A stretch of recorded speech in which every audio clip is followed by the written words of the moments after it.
following program is a presentation of the Options Insider Radio Network. For more programs, visit www.theoptionsinsider.com or search for Options Insider Radio in iTunes.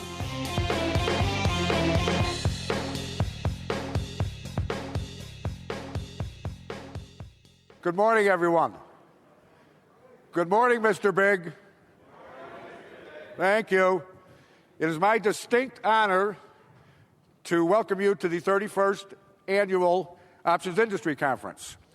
Our first speaker is Andy Nybo from the TABB group, who runs their listed derivative options area. And Andy is here to speak on the state of the options industry today. Andy?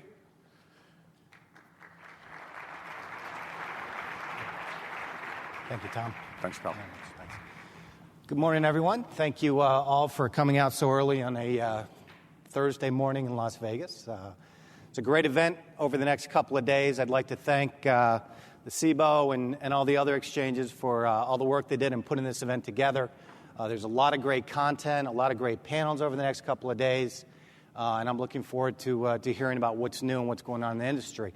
When I first started speaking with Lisa and Tom about what they wanted me to present this morning, I started thinking, maybe I could set the stage for the event. So that's my agenda this morning, is to really set the stage for the following panels today and tomorrow in the event over the next couple of days. I'm not sure where there we go. So a couple of things I'm going to be talking about today. This looks like a lot of content. I promise you I'll be brief and get through most of it quickly. Love to get some questions from the audience after the presentation. So I'll give a little update on volumes, where we are in terms of the industry volumes today and over the past couple of years, where we think we're going to go. Talk a little bit about structural complexity, which is always a challenge for the options industry, especially with everything going on now, 11, 12, who knows how many exchanges.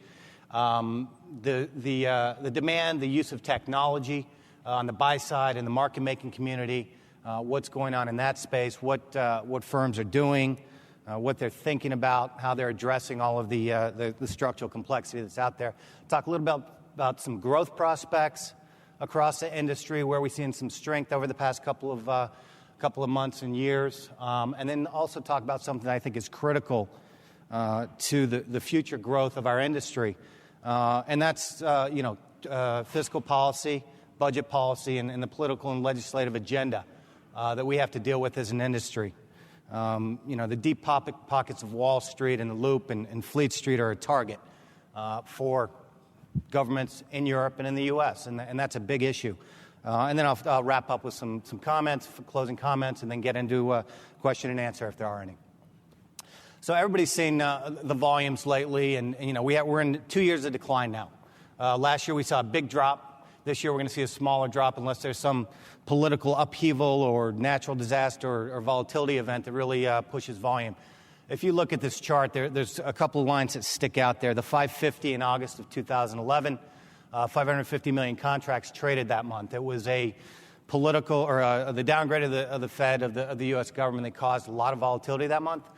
You also see a 417 shortly before that. That was the Japan earthquake, the tsunami, and the aftermath of that. So 2011 was an interesting year, obviously, but it also was an outlier. So with 4.6 billion contracts, it was hard to beat that in 2012, 2013. But if you really look at it over the past couple years, 2010, 2011, 12, and 13, we're actually doing pretty good in terms of options volume. It's flat. It's certainly much better than equity markets. Since 2009, we've seen a 12% decline, compound annual growth rate in equity volumes. So that's a tough industry right now. You complain about 11, 12 exchanges and the complexity of operating in our marketplace. There's 40, 50, 60 exchange and trading venues in the equity market. So there's a lot of pain being felt there. But since 2009, we're actually seeing a little bit of growth, 3% annual growth rates. In options volume. So, things are maybe tough right now, but they're not that bad. Part of the reason we're seeing declining levels of volume is a level of volatility. If you look over the past 15 months or so, we've been range-bound in volatility. A closing high in June of 2012 was, 26.7 on the VIX. Just a couple weeks ago, last month we were at 11.3. Granted, we've seen an uptick in volatility over the past couple of weeks with everything going on in Europe and some of the earnings activity. So, maybe good times are ahead. Maybe volumes will return. We've certainly seen an uptick in options volume over the past week or two. This low volatility it makes a really, actually a good environment for the buy side, end users of options. Spreads are tightening up. Since 2011, spreads for options trading have declined about 7.5%. For penny options, it's been even greater, almost 10%. So that obviously benefits the end user, the traders of options. Unfortunately, it creates a challenging environment for market makers, right? Spreads are tighter. They have to be much more aggressive in what they're doing. They have to post in bigger size. They want to get out there. They want to trade. They want to get exposure. So it makes a much more challenging environment for the market-making community. We came out with a report back in February. I talked to 26 market makers, option market makers, about what they were doing, the challenges they were facing, and I'll talk a little bit about that in a few moments.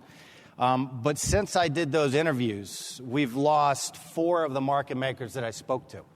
And I think that's extremely important to realize that, the market-making community is critical to the success of our industry. It is a quote-driven marketplace.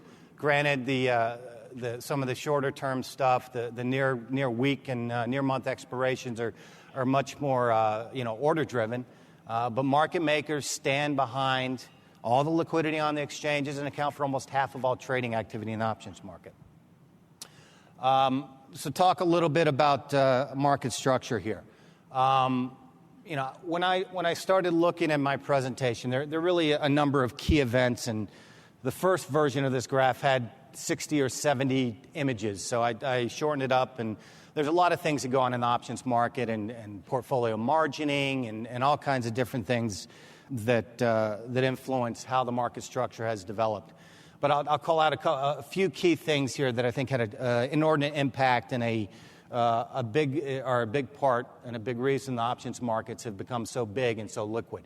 Obviously, I'll call out to TABB when they listed the first options back in 1973, as Tom mentioned. The next major event, I think, was in 1974 when the OCC was established. Central clearing for all options. It's a huge part of why we have such a deep and liquid market. 11 exchanges. For the most part, contracts are fungible across all exchange. You can trade and clear, trade on any exchange and clear through the OCC.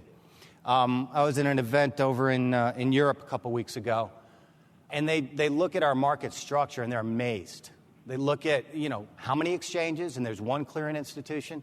It's very siloed in Europe. They have options exchanges in each country or in various countries, but the clearing is housed within those exchanges. So it's a very different market structure, and for that matter, they have an upstairs market. It's a voice-traded market. Things are cleared on exchange, brought to clearing on the exchanges, but for the most part, there's no screen liquidity. They're dark. The spreads are a mile wide. So it's a very different market structure, and that's why they don't have liquidity in their listed markets. The next event that really kind of influenced the growth in our options markets is multi-listing. So options were dually listed or multiply listed across all exchanges. In the early 80s, they actually experimented with this, but the SEC decided that fragmenting liquidity was too dangerous, and there was challenges with that. But as the markets have matured, I think multi-listing shows that it does bring benefits to the marketplace, innovation, competition among the exchanges to provide a better service to their client base. Another big event was the launch of ISE, all electronic options trading. It brought a level of competition to the industry. It certainly raised the bar in terms of what the exchanges had to do to compete and provide better trading, better clearing, better activities. And that's, I think you start seeing the volume growth in the early 2000s, not only as more investors and more end users became interested in options, but also as technology became a bigger part of everybody's day. Next event I'd call out 2007, penny option pilot. Huge impact on the industry. Options started to be traded in pennies for 13 symbols to start with. It since has been expanded to several hundred. Tighter increments. It attracted new market players, new investors, new types of firms trading options. High-frequency trading firms started looking at the marketplace. A couple missteps here and there, but they are a presence in the market. Also, I think the next event that I would call out is the introduction of weekly options on single stocks in 2010. Listed across the exchanges. I have some data and a couple of charts about how big that marketplace has become. But in March, they accounted for 19% of all options trading. So the weekly options are a huge, huge part of the marketplace. And by the end of the year, I wouldn't be surprised to see 25% of all trading in the weekly space. So all of these events, penny options, weekly options, tighter increments, more activity from new constituents in the marketplace, new types of trading firms, the greater adoption of technology. What's happened is you've had liquidity start to tier in the top 100 names. So in 2007, you had 63% of all trading was in the top 100 names. Last year in 2012, that had grown to 72% of all activity. So there's this huge tiering of liquidity. It's a lot of liquidity in those top 100 names. Technology, again, critical to trading in that, minimizing latency, being able to get in and out with your quotes as a market maker is a big reason why market makers are spending so much money on technology. Larger firms, options market making firms can spend as much as $30, $40, $50 million a year on building out the technology to support their options trading. Smaller firms tend to rent. Smaller option making firms tend to rent and buy their services, so their spend is much lower. But it is a big part of what they have to focus on, and I have some data on that in a moment or two. So all this change, all this tiered liquidity, all these different events and impact of the options market. I threw together this chart. In the past 5 years, we've had a number of exchange launches. Obviously, maker-taker pricing models, different kind of trading protocols. Come one, come all. You don't have to be a registered market maker to participate. But what this has done is create a lot of complexity. This chart just kind of shows changing market shares as exchanges compete through order flow through these different trading schema protocols and fee structures. It causes a lot of volume to bounce around, order flow to switch among the exchanges. There's a number of panels that will talk about the challenges associated with that later today as well as tomorrow. If you look at this chart, it kind of, and I believe there's a panel that talks about fees tomorrow. This kind of just gives you an idea of the complexity of the options market in the U.S. I mentioned before that I was in Europe talking about how big our markets have become, how liquid they are. They're baffled by this slide. They look at this slide and their eyes just roll back. They think there's one options exchange for the most part. And all these different models, it's complexity. It drives the need for technology. So this is my trading desk at home. This is what I do in the morning. But a lot of what's going on the buy side, for example, every year we talk to the buy side. I talk to, right now I'm in the midst of talking to about 60 options traders on the buy side about what they're doing, their priorities, the challenges they face. And this is data from last year's report. But what are they investing in? Front ends, execution management systems, order management systems. As the buy side uses more options, as they trade more, they want efficiency. They want to be able to see where they sit on a position during the daytime. They want to have automatic feeds back from their brokers when they get an execution done. So they're building out their front ends, their compliance engines.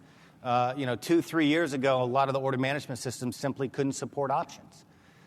They put a lot of effort into more complex functionality to support options trading. On the EMS side, it's amazing what technology has done for options trading on the institutional side.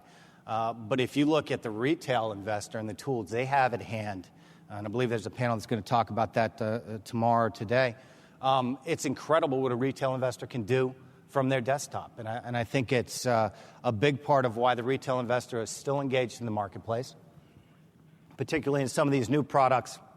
The weeklies, as I mentioned, mini options launched last month. And I was looking at some of the data for that, and I have a slide in a couple seconds that talks about that. But it's amazing what the institutional investor has, the retail investor has in terms of technology. But all of this needs to be supported, particularly on the buy side, with the infrastructure, the technological infrastructure. So they're investing in, bigger servers, faster servers, more connectivity to their brokers, fixed connections. They're investing in bigger pipes to support the market data needs. They're looking at their risk systems, being able to manage what their exposure is across assets, multiple assets, not just on, what their options position is, but what their exposure is through equities and fixed income and CDS and what have you. So they're building out the systems to look at their exposure on a multi-asset type of view. Again, I mentioned I did this report a couple of months ago on the market-making community, and obviously technology is big, but when you talk to these guys, you realize how much time and money they invest in technology to support their options activities.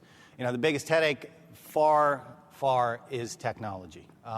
Regulation, we got a lot of complaints, or I got a lot of complaints and feedback, some I wish I could share with you, but can't, about what they perceived as a somewhat tilted regulatory environment.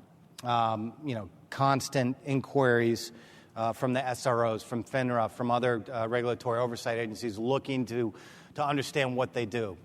Sometimes thought of fishing expeditions, not really well thought out inquiries, but it's a challenge because every time they get an inquiry, they have to respond to it. They have to focus on something different than what they do as their business. They need to put compliance. They need to put lawyers on the case, data analysts on the case. If they're asked to explain a trade they did 6 months ago at 3:30 in the afternoon on a Thursday, try to find that trade. Try to find that the prints in the equity markets. Try to justify why you made that market at that point in time. You got to dig through your tick database. You got to pull analysts, quant guys on there to try and frame out what was going on in the marketplace at that point in time. And it's just hugely, hugely expensive. They'd rather just pay the fine, pay a fee. It's the cost of doing business. And a number of firms just say, you know what, regulation is just something we have to deal with. We'll just pay it. It's just another line item on our book. One other facet that the market-making community is dealing with is their fixed costs. So the exchanges have been very good about figuring out what costs should be passed on to their market-making firms. So data costs, technology costs, floor costs, et cetera. Those costs remain. So as volumes decline as a line item, those fixed costs go up as a percentage of total expenses. So that's another challenge they're facing. It's not such a big deal when rising volumes are in the space, but as revenues decline, those fixed costs do not decline. So they're complaining about that. Smaller industry wallet. We also talked to them about HFT and low latency firms that were competing out there, but for the most part, they look at those HFT firms as part of the liquidity matrix, part of the industry, and they like to trade with them because they are a liquidity source. Oftentimes, market makers will have a prop desk or a low latency desk that they run alongside their market making operation. So it's part of the industry fabric. So what are the challenges that the market makers are facing? All about latency, getting in and out of the market as quick as they can, pulling their quotes, putting their quotes in, making markets across 10, 11 different exchanges. Obviously all the technology challenges they have, they need IT staff. So, the competition for the quant guys that understand the systems is fierce. The reputation of Wall Street that's been battered over the past 3 years is impacting that as well. If you go to an IT school and recruit quant guys, systems guys to come work for your firm, you're competing against Google. You're competing against Apple. And for a guy that's 22, 23 years old, he wants to go and work at Apple. He wants to work at Google. He doesn't want to go work for, XYZ LLP in Chicago unless the money is right. So recruiting those guys is becoming a bigger challenge. As firms drop out, there's a little bit more talent pool out there, though. Managing message rates, risk management, co-location, connecting to exchanges, all of these are big challenges. But the biggest one in their book is minimizing latency as far as their operations. So all of these things on the buy side, all the things the exchanges are doing, all the things the market makers are doing is really created an electronic marketplace. And when I put these numbers together, I was kind of surprised at the voice component of the buy side. But a lot of that is because the chunkier trades coming out of the more passive investors are chunky, they're bigger, they need capital, they trade those with their brokers. If you look at the hedge fund community, it's probably reversed. About 70%, 65% of hedge fund activity is electronic, low-touch in nature, with the remainder being voice or shows from the broker community. So those are all the challenges facing the industry and a lot of the things that have influenced market structure. Now I'm going to try and talk a little bit about more optimistic things, growth prospects. First thing I looked at is, there's $26 trillion in equity assets that are being held by various investor segments out there. That's a huge, enormous pool of assets that can be, perhaps part of option strategies. $10 trillion in households, right? Retail investor is doing a lot, or is doing some things with options. They represent about 10, 15, by our estimates, 15% of all activity in the options market. But there's, mutual funds that do not use options. They do not. There's only a handful, 50, 60, 70 funds that really are trading options in any meaningful way. But there's a huge pool of assets there. Retirement funds, state and local pension funds, alternative asset segments for that part of the industry is an important potential growth area for options markets. So as these underfunded pension funds are looking to improve their returns, they're looking at different ways. They're looking at alternative investments. So they'll allocate a portion of their funds to, alternative investment, hedge fund, or private equity funds. Oftentimes, those types of funds and firms are using options as part of their strategies. In my interviews this year for our annual buy-side options trading strategy, I've talked to a number of wealth management funds, investment advisors that are extremely bullish on the use of options. Volatility funds that are trying to get uncorrelated returns. They're seeing lots of inquiries from this pension fund community, insurance companies that are looking to examine how they can use volatility in their strategies. So I think that's a huge potential growth area for the options industry, and private wealth management in particular is becoming bigger and bigger in the matrix of kind of demand. So I would expect that's an area to watch over the next couple of years. So last year we asked the buy-side accounts what types of options products they were looking to trade. So it's not necessarily new products, it's new products for them, different ways they're going to be using options in their strategy. No surprise, the volatility-related products, the VIX-related products are high on the list for both asset managers and hedge funds. ETFs, more index trading. I think what this chart really shows is investors, the buy side, is looking at different ways they can use options in their strategies. In this year's conversations, there's not a lot of new things that the firms are doing in terms of new product segments they're looking at. But we're asking firms where would they rank certain product segments. Volatility products are coming up high. Weeklies are coming up high. And different ways of managing their exposure are becoming a bigger part of their day. I talked to the market makers again in our last study. Where do they see, their opportunities, where they can see revenue growth? Not surprising that the rising tide lifts all boats theory is they want to see rising industry volume. As their volumes go, so does the industry go. But also they're looking to expand, new product that they can start making markets in. Weeklies was big on their radar screen, as well as obviously volatility products. Foreign markets, again, these guys have their hands full operating here. It's an electronic marketplace here. They can't make markets electronically overseas, so it's not so much on their radar screen. One area that's not on this slide that was included as part of the report is complex order books. Large, medium, small market makers look at complex orders as a huge growth potential for them, with their volumes doubling from 2012 to 2013 in the complex order books. So that's a huge part of where they see growth as well. A couple of bright spots in terms of volume activity. Weekly volumes, I mentioned this before, 19% of all activity in March were in the weekly product set. It's a huge area of growth. It's almost the concept of liquidity begets liquidity. As more and more liquidity is in these weekly options, there's more and more interest. The firms we're talking to this year, instead of just looking at them as potentially a short-term hedge, we're seeing a lot of event-driven strategies, directional strategies being taken by hedge funds, and even certain asset managers. There is some risk management around gamma risk and volatility risk that they're using the weeklies for. But keep your eyes on this space, easily 25-30% of volume over the next 2 years.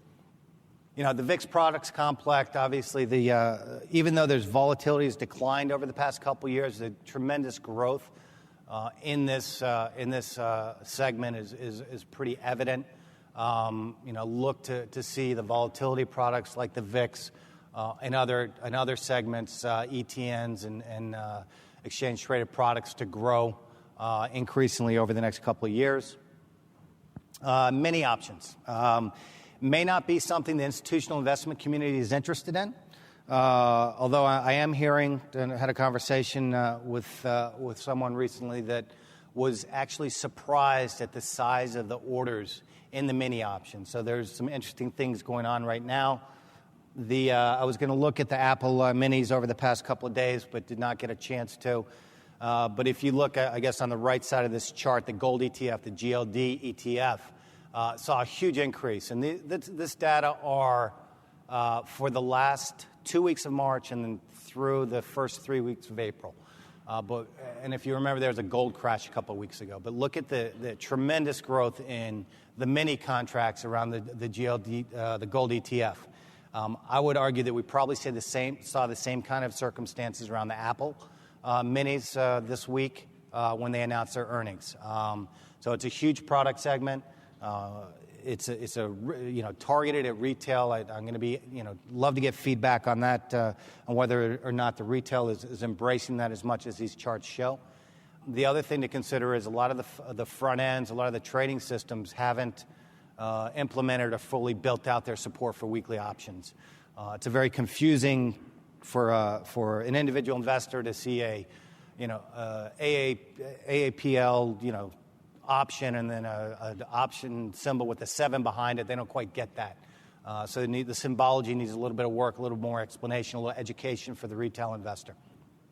But in terms of volume, in terms of contract volume, I think it's a huge growth opportunity, particularly for the segment that supports retail investor flow. All right. No conversation around financial markets these days can be had without looking at what's going on in Washington. And it's, these political and legislative agendas around raising revenue, around taxation, around, reducing the budget deficit. What's getting scary now is we're starting to see bipartisan support for a number of proposals that have a direct impact on the options market. When you start getting two people to agree on something that are directly opposed or have been directly opposed with each other's views for the past 5 years, 6 years now, it becomes a little bit scarier. A whole bunch of things going on. So FATCA, this is something that really impacts foreign demand for U.S. assets. It is influencing the demand in the U.S. option markets to some extent, but it's really know your customer rules on steroids for foreign investors. This is really a U.S. initiative that's been driven over the past couple of years. Look to see foreign governments start to do the same kinds of things.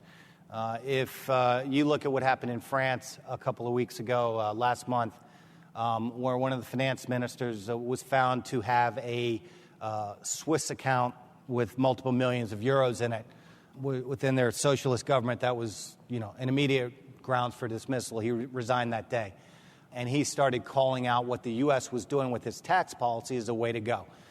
So tax havens are under fire.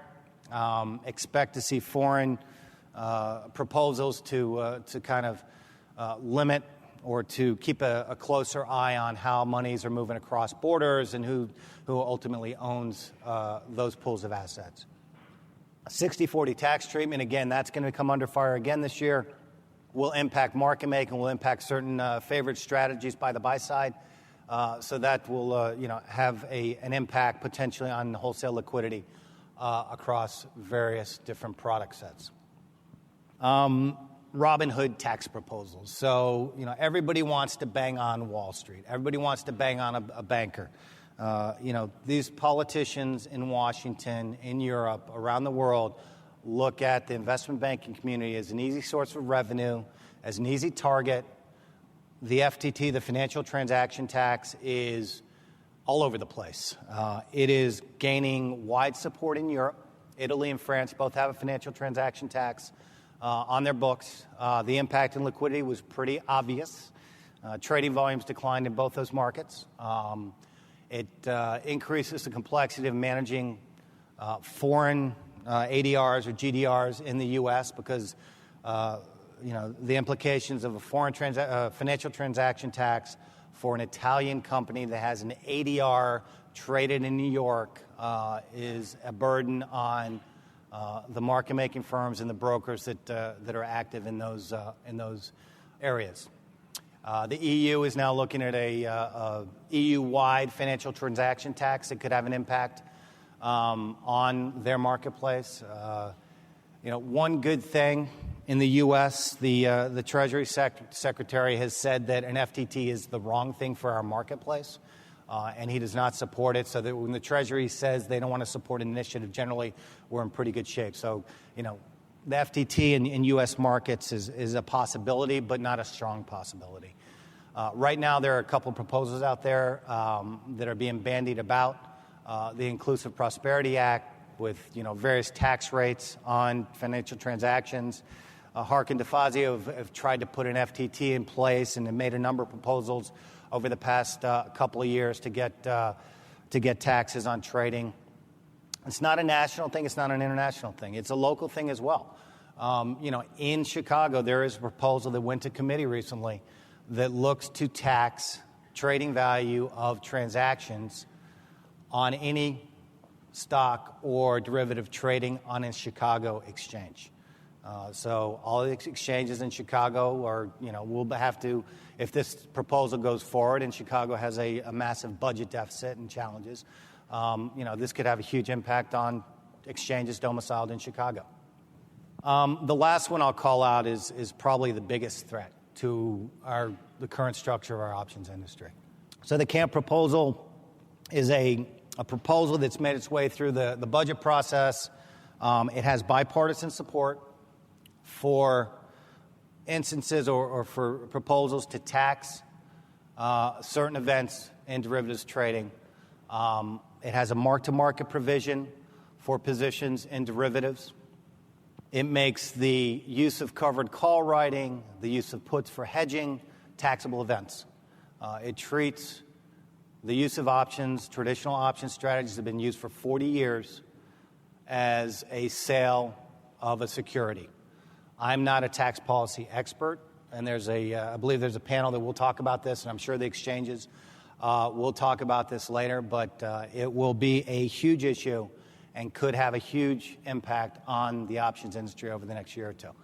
So that's one to watch. That's one to keep a strong eye on. And as an industry, I think we need to be very aggressive in, talking to Washington and making them understand the reasons people use options, the reasons people use derivatives in their strategies.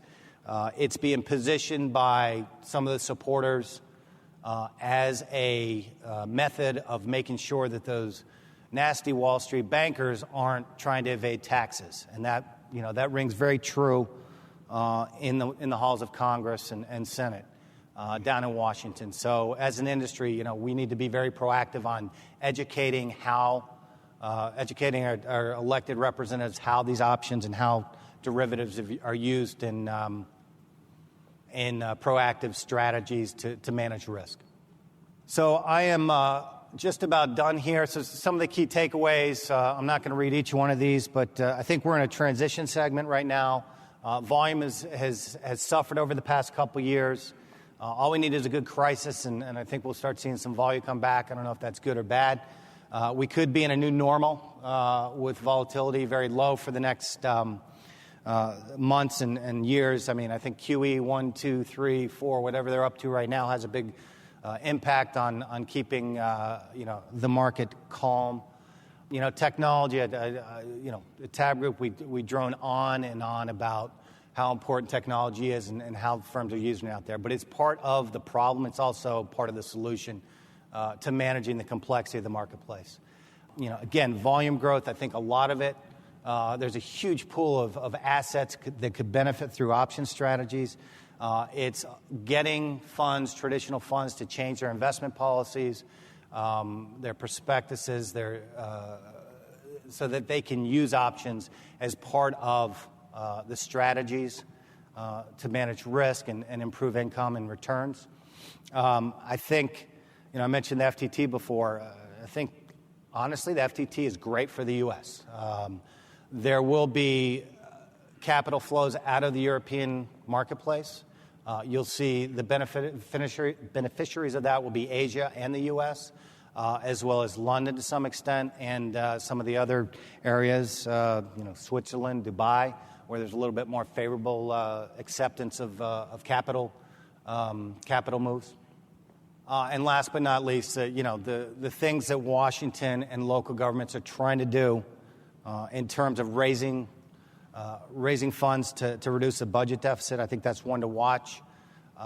There are, good policy, there is bad policy, but I think that, they need to understand how the little line item about how they're going to tax the use of a covered call strategy or buying a put for hedging purposes will impact not only our industry, but also the end users, the pension funds, the asset managers, and the constituencies that support our financial markets, and how it will impact them if they put lousy tax law or the unintended consequences of what they do, not only to derivatives markets, but underlying cash markets. The Secretary of the Treasury understands what the FTT would do to the government, to the trading of government and agency debt. No surprise that any FTT that's ever proposed has an exemption for U.S. government debt or agency debt. So they just need to be educated. They need to understand how the industry benefits and the benefits of options and other types of derivatives in their strategies. So that's it for me. I'd be happy to take a few questions. I've got a couple minutes left here. I believe we have a roving mic somewhere out there. What do you estimate is the level of internalization in the options markets, and do you see it heading towards the same levels as the equity markets? So internalization in the options market. There's the exchange. Well, first off, every trade has to be printed on an exchange. So theoretically there should be outside internalization, and every option gets exposed to the floor, et cetera. But as exchanges compete for order flow, any order flow they can capture and keep resident on their exchange means more revenue for them. So they're building protocols, trading protocols, price improvement auctions, complex order book auctions, facilitation capabilities that really kind of internalize flow or restrict access to flow on their exchange. So I think that it's part of the landscape. I think it's creative ways of internalization and keeping flow on their exchanges. And I don't see it going away. To some extent, payment for order flow can impact how much flow goes to an exchange and doesn't see the light of day on other exchanges as well. Hi. Just curious, when you talked about, equity volumes, which obviously are related, to options and can impact things, and and I think you said in your slide that, I think you said anemic volumes will hopefully come back as economic conditions improve. How do you account for the, kind of the disconnect between market performance, which has generally been pretty good, and, the seeming lack of retail engagement? So the question is, the improvements in the equity markets and lack of volume, is that what you're getting at? Yeah.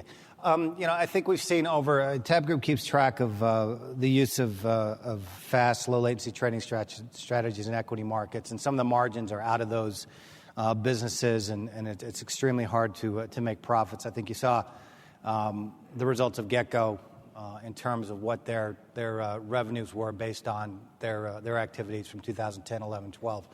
And there was a huge downtick in that. So I think part of the decline, in volumes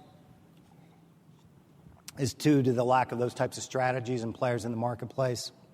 You've also had a lot of reverse splits in some of the names out there, so I think that has an impact on equity volumes. If you look at the value traded, it's not off as much.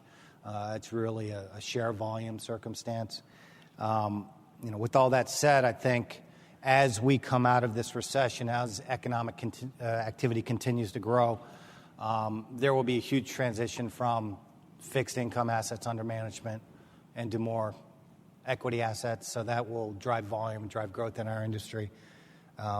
The other, I saw an article recently in The Economist or somewhere. The U.S. is now being framed as an emerging market because we have incredible amounts of shale oil, natural gas. We have this built-in advantage that will make our economy grow and provide a significant advantage. So I think as we come out of the recession, as business builds and grows better, I think equity markets will recover. So I think that bodes well for everyone. Well, I'd like to thank you all for coming early this morning. I appreciate your attention. Thank you very much. Thanks, sir. Thank you, Andy. The preceding program was a presentation of the Options Insider Radio Network. For more programs, visit www.theoptionsinsider.com/radio or search for Options Insider Radio in iTunes.